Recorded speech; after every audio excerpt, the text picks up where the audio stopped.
Mister? How do you operate this Twitter thing or this Instagram thing or whatever the heck? You're supposed to know all this stuff. Anyway, welcome back to the show.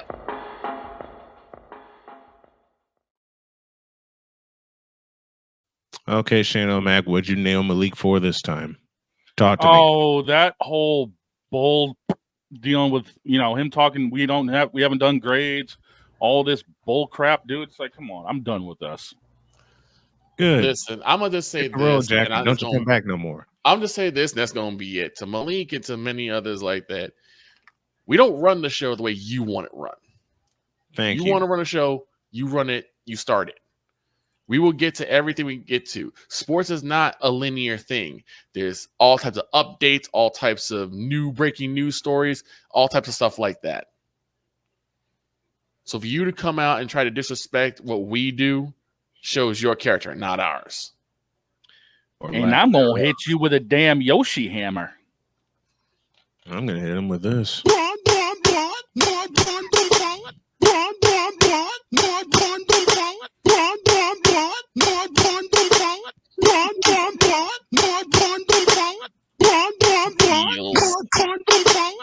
You gonna steal or something? Where all these seals come from? You fool! Tiger uppercut!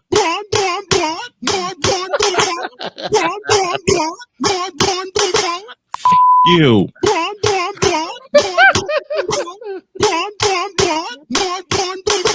What in the all types of blue hell? Tiger! Yoga! Fire! I'm the juggernaut, bitch!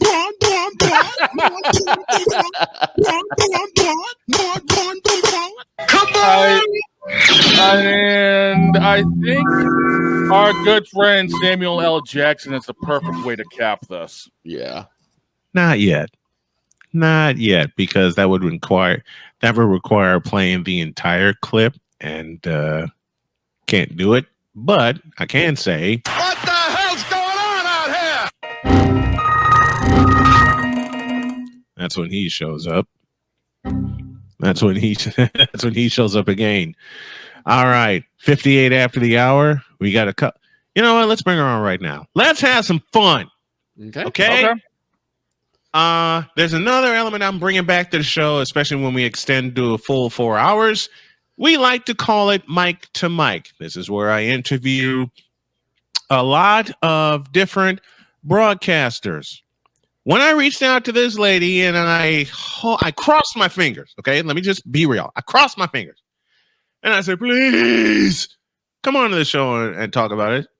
She said, hell yeah, I'll do it. Like, what? She said, hell yeah, I'll do it. Okay, cool. So, let's not waste any time. Please help me welcome Kelly Jo Schults. And she joins us right now. Hi, Kelly. Hi, guys. How are you doing? Good. How are you? I'm doing great. It's a beautiful day here in the Twin Cities and can't complain. Oh, you're in Minnesota. Mm-hmm. I know the pronunciation. I used to live in Minnesota for a while. Yeah, you guys are coming off of a really hot winning streak out there with that baseball team of yours. Yeah, the Twins. Yeah, the Twins and their special summer sausage, I think that they finally got rid of. That was disgusting. But you know what? I'm a baseball fan. I have to admit. I'm going to turn my phone so you can see how big of a baseball fan I am. Let's see here. Look at that. I believe that man's name is Kirby Puckett. My absolute all-time favorite baseball player. Yeah, Kirby and I go way back. I have every single one of his baseball cards. I collected them when I was a kid. Mm-hmm. Actually, growing up, I hardly ever missed a game on the radio. So Herb Carneal was one of my favorites, actually one of my inspirations for getting into sports broadcasting. So I love it. Speaking of Kirby Puckett, I believe the call goes in the deep left center for Mitchell. And we'll see you tomorrow night. Oh, you're gonna make me cry. That was one of the best moments in Minnesota sports history. One of the first cards that I picked up when I first started collecting baseball cards was Kirby Puckett. Mine too. Mine too. We're all in unison here. Right? And actually, crazy story, I bought my very first Puckett card in Cincinnati after the 1988 All-Star game. Ooh. Nice. So there you have it. So she's just going all old school. Kirk Puckett. She brings up 88, and of course that was the miracle of Kirk Gibson and the only at bat he took in that World Series. Yes. And I gotta share this. When we were talking about in high school, when we were talking about the 88 World Series, most of us were picking the Athletics to win. Mm-hmm. Because the Dodgers were just so beat up with injuries, especially to their lightning bug and Kirk Gibson.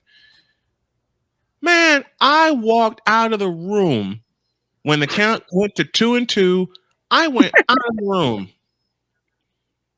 My dad brings me back into the room, and just as I get in there, Kirk Gibson takes that one-arm swing and walks off. And we all are just sitting there, my mother included, looking at the television going, what?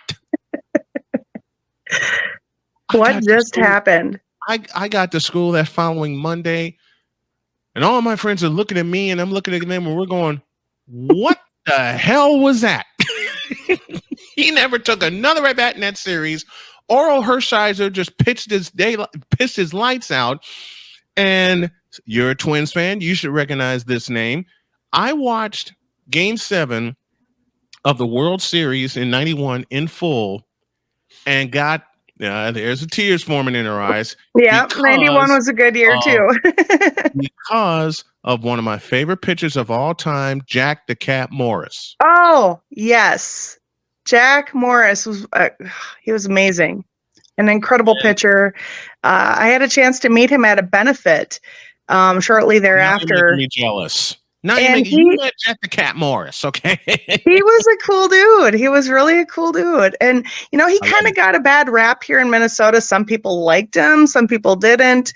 I never had a bad experience. I mean, the one time I met him, he was awesome. Just a nice guy. Good. But, like any other athlete, there's all kinds of stories about people out there. But yeah, 91 was an incredible year to be a Minnesota Twins fan. And, just coming off of the 87 World Series and then to be back at it again. Pretty incredible. And actually, it's funny because there haven't been many Minnesota teams since then that have been that successful, except for maybe the Minnesota Lynx. Yeah, it's hard to imagine any time in the postseason, let alone deep in the postseason, without having Minnesota in there. I mean, look at what the Timberwolves are doing now. Up 2-0 against Dallas. I mean, you don't see anyone going up against Denver. You don't see anyone going into a previous champ's house and going up 2-0 on their floor. Nope, not at all. It's been a great series so far, and the Timberwolves are having such a great season. Minnesota's also got their professional women's hockey league team, Minnesota, also in the postseason. That was just announced yesterday. They play their first game at Toronto tonight. Very excited. I'm hoping to get a ticket to the May 13th game here at the XL Energy Center. Just Minnesota sports are where it's at now. If only my Minnesota Vikings could do something. Well, they got rid of 2 Chainz. You guys might be helped out by that. My condolences to Paul Allen, because you know what? When we're on the show, we always talk about the craziness and the majesty of one PA, Paul Allen. She mentioned Herb Carneal, the longtime voice of the Minnesota Twins. I gotta share this. What got me to like Paul Allen? Because the first time I heard him, I didn't like him at all. Okay? Yeah, he's definitely a different. He's a character. He is. And then I started listening to him more and how he calls games. And then Victor opened his mouth. He said, dude, that's how you do it for your teams. Like, what? And then I went and listened to a couple of my old games, and I'm like, doggone it, he's right. Mm-hmm. Oh, yeah. If there is, I was in Starbucks when this happened in 2016, and you know where I'm going. I was in Starbucks when this happened. I'm knee deep in updating my website, I had the Vikings game on against Seattle because I couldn't stand Seattle at the time for many a reason. And then I hear snap good, spot down, Walsh's kick is up, and it is no good. He missed it. I dropped my headphones. And I went, he missed it? That What? was, you're going to make me cry like real tears here in a bit, because that was such a hard, I mean, the Vikings keep breaking my heart, but then to hear Paul Allen's call on those games where they lose by either a field goal or a point, it's heartbreaking because Paul is such a Vikings fan. Mhm. Like, I think he is what every Vikings fan, you either love him or hate him as far as an announcer, but I respect the fact that he is so emotionally invested in my team. So when you listen to him, you're that person that gets all I've never heard an announcer get psyched up about a coin toss until I heard Paul Allen. Now, I'm not even kidding you. Listen from the beginning of a game, that man is invested from the very second that microphone opens up. So lots of respect for Paul. From the second the pregame show starts till the time he signs off and throws it to the postgame show, he is invested for those 3 hours. Besides PA and Herb Carneal, who are some of your other idols in play-by-play announcing that like really got to you? Okay, so this is a crazy story. So I never really was a National League fan until I married my now ex-husband, who is a Milwaukee Brewers fan. And Brian Schultz got me into liking the Brewers. And I said I could be a Brewers fan and I could be a Twins fan because they don't play in the same league, except when they play interleague games, of course. But you know where I'm going with this one. Yes. The legend. Oh my gosh. And you know, this could be his last year. Oh my gosh. This could be the swan song for Bob. And I've listened to many a Brewers game. My team's the White Sox. Okay. Yeah. I grew up on the South Side. And I had a chance to meet then in 2005 the voice of the White Sox, who was John Rooney. And someone asked me after I went to Sox Fest and I met John Rooney because a friend took me there as a surprise. And he said, "How do you think the Sox are going to do this year?" And out of my mouth, I said, "They're going to win it all." And my friend looked at me and said, "What?" Then on October 26, 2005, this happened. A ground ball past Jenks up the middle of the infield. Uribe has it. He throws. Out! A White Sox winner and a world championship. The White Sox have won the World Series, and they're mobbing each other on the field. I couldn't believe it. Love it. Couldn't believe it. I went in my dad's room, and we hugged each other and cried. Okay, I'm going to say this, that those are the kind of stories. My mom and I never missed a Twins game until the day that she died. And those are the memories I have with my mom. I was only 17 when she passed. She never got to see her team win. Well, she got to see her team win one World Series, but not the second one. So my mom passed in 89. Don't do the math, okay, guys? Because I just told you how old I was. My mom passed away when I was 17. She was 47. And both, you know, she was just as big of a Kirby Puckett fan as I was.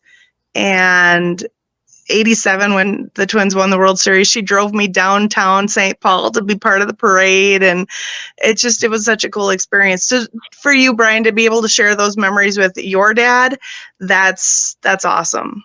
You know, it's crazy. My grandfather got me into baseball first, and he was a South Sider. So, matter of fact, the first team I ever loved was the St. Louis Cardinals because I loved Ozzie Smith. Oh, who didn't love Ozzie? Even I respected him. Those backflips, I loved it. I loved Ozzie Smith, and I didn't realize at the time that the voice of the Cardinals was Jack Buck. Yes. I didn't learn about Jack Buck until a few years later when he was doing Monday Night Football along with the St. Louis Cardinals. So to have all that tie in, and then my dad and I see the last out in 2005 and hear John Rooney call it, because we turned down the television. We turned up John Rooney's Call because Dad knew radio was my thing. Yeah. Okay? Being a play-by-play announcer is my thing, and I know it's big with you.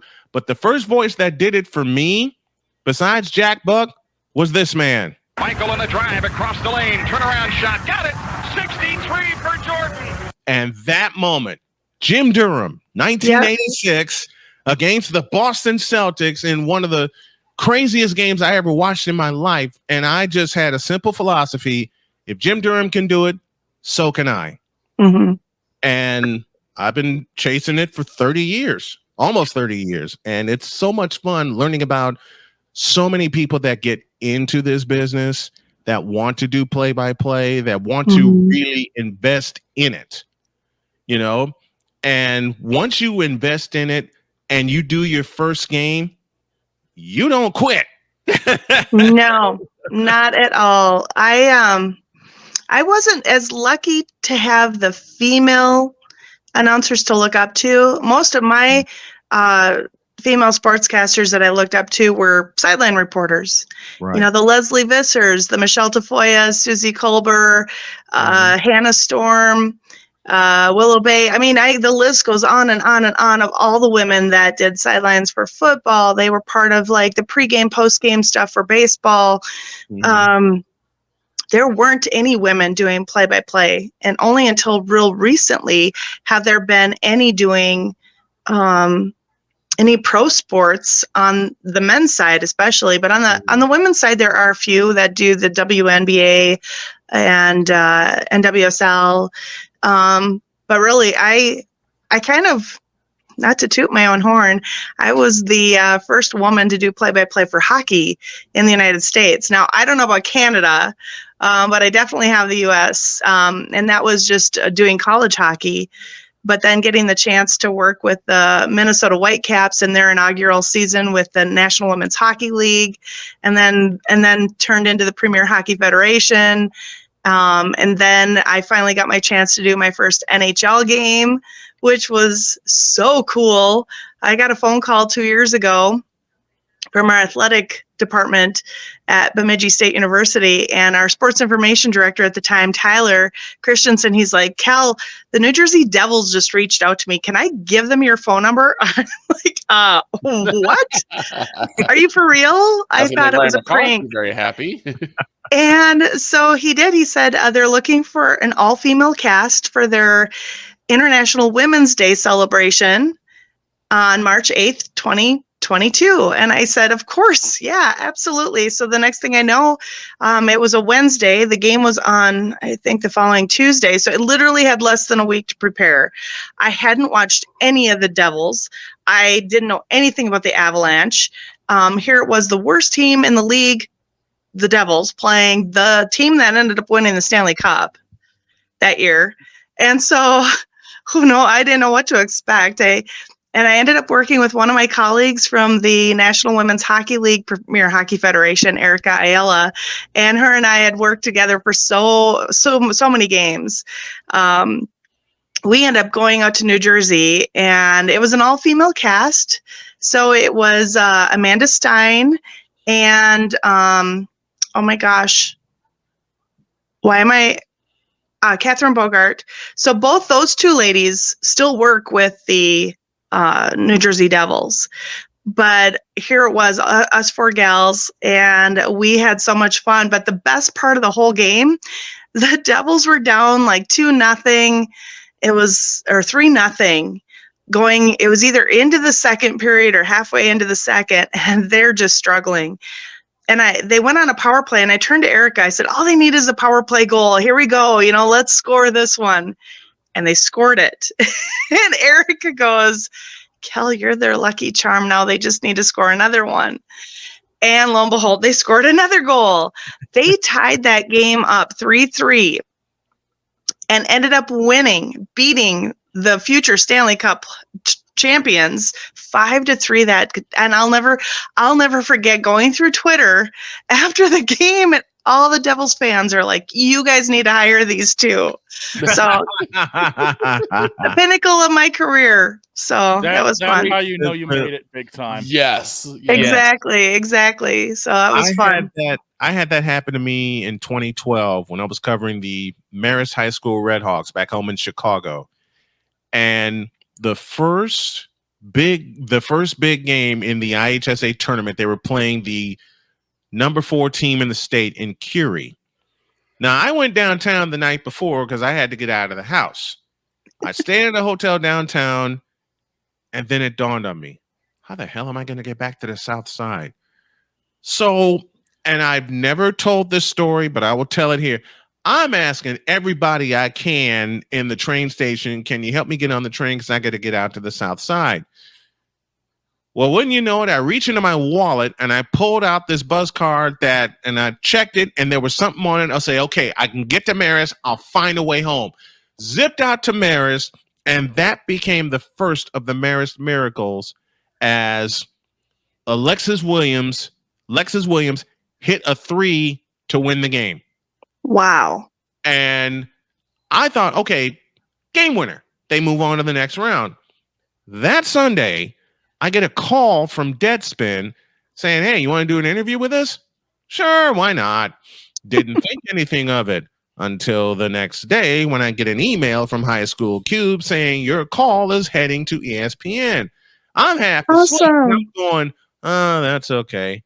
And then suddenly I sat up at my desk and I said, it what? ESPN. My phone blew up.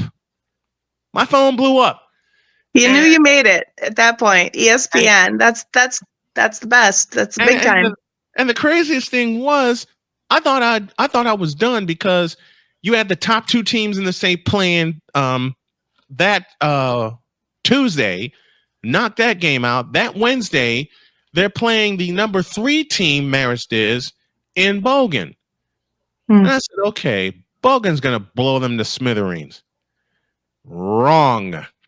Bogan was up by 15 with 2.5 minutes left. My brain, silly me, thinking, ain't no way they're going to come back and get this. Wrong. Wrong again. Like the spirit of the Twins of 91, they wiped out that 15-point deficit and won it in overtime. And I had another call that happened, and Friday I'll play them both here on the show. I had another call happen when they hit a 3 to cut it to 2, and then they get a steal on the inbounds pass. They get the tying layup with 1.4 seconds left. I'm already out of voice. And I'm thinking, there's no way this happened again. There's just no way.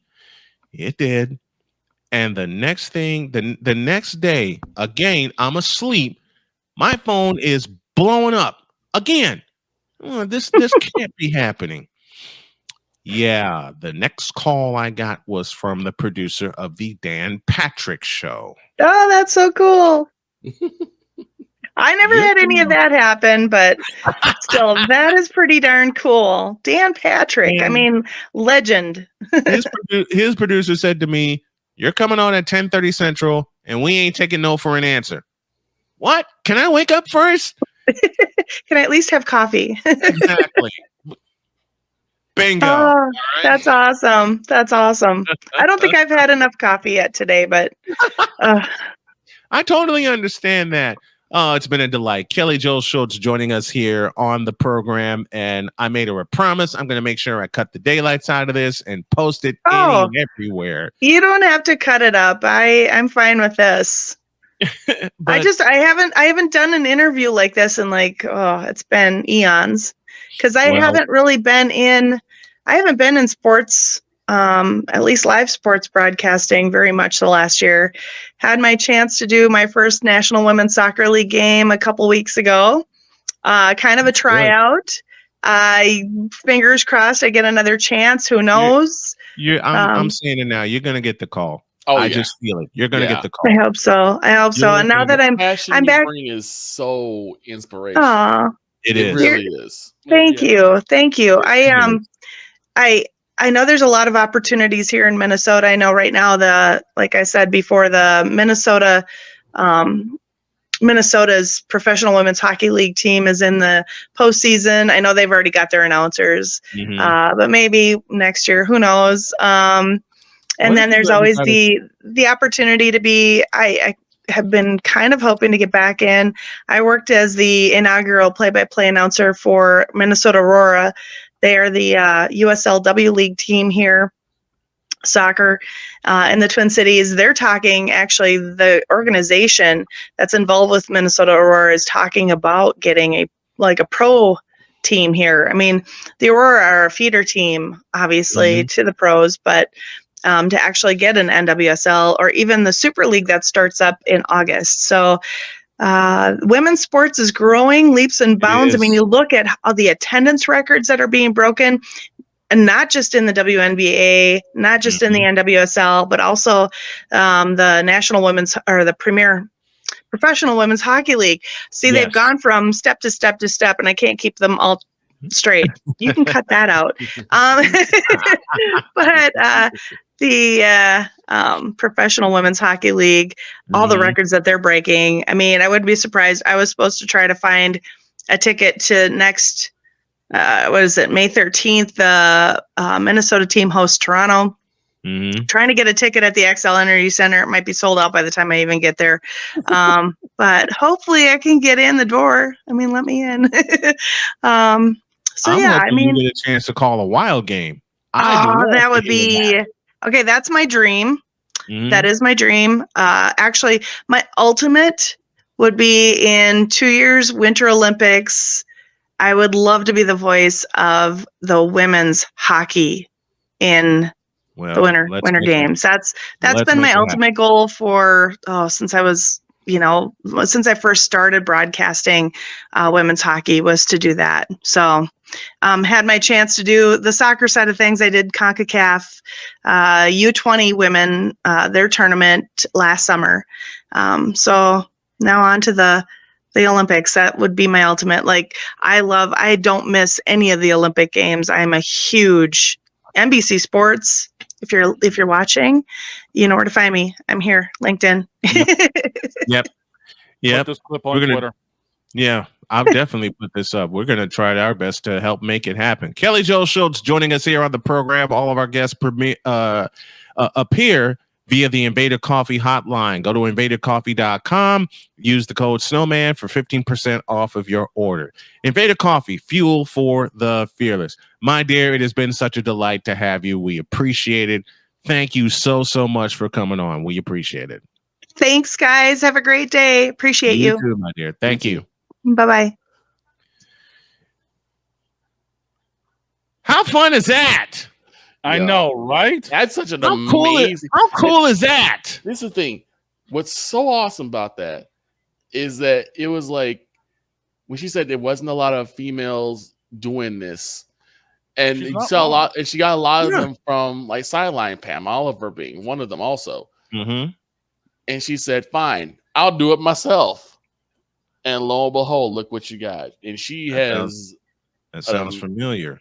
Yes. It sounds familiar from when I started back in 85 when I heard the Bulls and the Bucks, before I heard the Miracle in the Boston Garden. And then my first game in 1995 at Chicago State. And those who know me know the rest is history.